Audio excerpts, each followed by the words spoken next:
she'll say good things about it. It'll be in my mailbox at work. Yeah.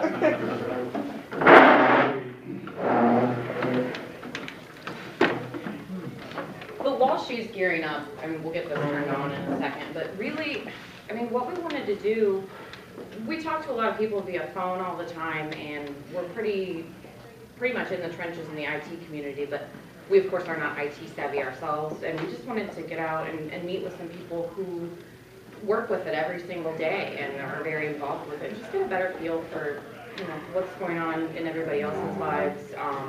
Tell you what we do and get some feedback on, you know, what your peers have said about recruiters, what you like, what you don't like, you know, what can we do for you guys that would be helpful.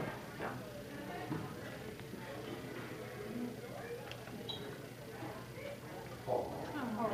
Oh. You sold us already. Oh, well, thank you. Good job. We're done, thank you. Okay. So you can pass that on. I might watch Because I just gave me a little intro. Okay. Shift F5. I'm just gonna try and make money. You're not. Okay. Try not to move. You're okay. And then I think we've met pretty much everyone in the group, but I guess just a quick recap. I've been with the company for just over 2 years, working as a technical recruiter. My background before that, you know, raising a family, doing everything I could to get by, retail, restaurant jobs, those types of things, going to school, of course, and fell into LRS. Like I said, probably about 2 years ago, and I love it, and I hope this is where I stay, so. I'm Kendra Lee. I've been with LRS about a year, and actually I was recruited by Rachel. I ended up on the other end of the phone one day and never imagined myself having a career in recruiting, and she's like, oh, I like you. You really got a nice personality, and she was a little wrong, but I'm here anyway, so just humor me. I actually live in Decatur. I'm married, 2 small kids, so it's a little bit about me.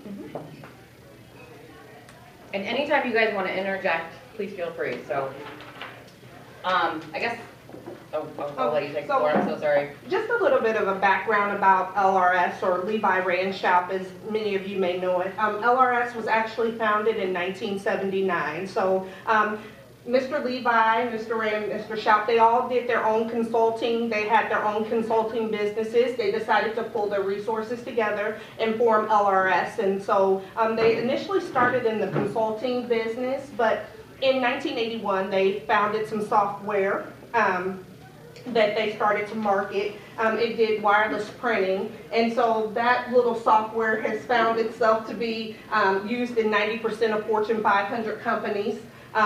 They use the LRS solutions. It runs on more than 5,000 mainframes nationwide now.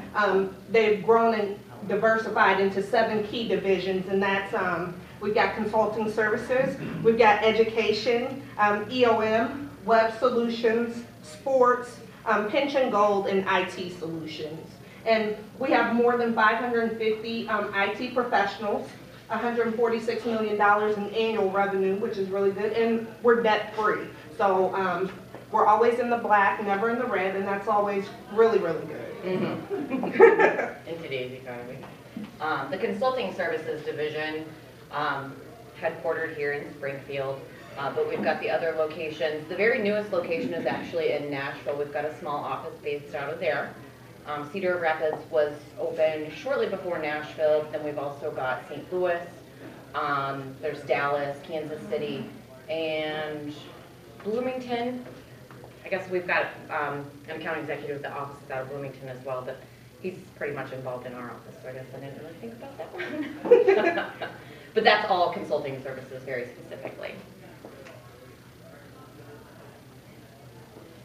So why would you use a recruiter? And there are a lot of different reasons. One of the reasons is relationships with hiring companies. You know, a lot of times you apply for a job and it's just, I'm person 127 that's applied and the, 20th person that they've seen a day. A lot of times we have those direct relationships with a lot of our clients that we deal with. So instead of it just being another name and a number, we can say, hey, I know Rachel, she's a great girl. They would vouch for them and have more of a one-on-one relationship and have a better chance of getting you, an interview and, hopefully landing the job. Jobs that are not listed publicly. A lot of times we find a lot of people that way just through the grapevine, or a lot of agencies may say we kind of have a need for someone but not 100% sure, but a rock star candidate may come across their desk, or you just have someone in your pipeline and they're really interested in bringing that person on. The experience matching candidates to jobs, that's what we spend all day doing, is learning these jobs, getting them ingrained to you, and making sure that you find the right person. That's kind of my personal motto, just finding the right person, the right place, the right time for the right position. Interview preparation and negotiating expertise. And we'll touch on those things a little bit later. So we're just going to give you a high-level overview of how we come in contact with people to fill roles. The first thing we do is we have account executives who will meet with our clients, talk to them about the specific positions that are available, the specific positions that they want filled. You can have that general job description, but they will really go into detail and give you more information on the bullets that you might see online on a job description, something like that. So we work with them to get a feel. Then we search for candidates using all sorts of networking, LinkedIn, whatever we can do online. And then we'll go in, pool the candidates together.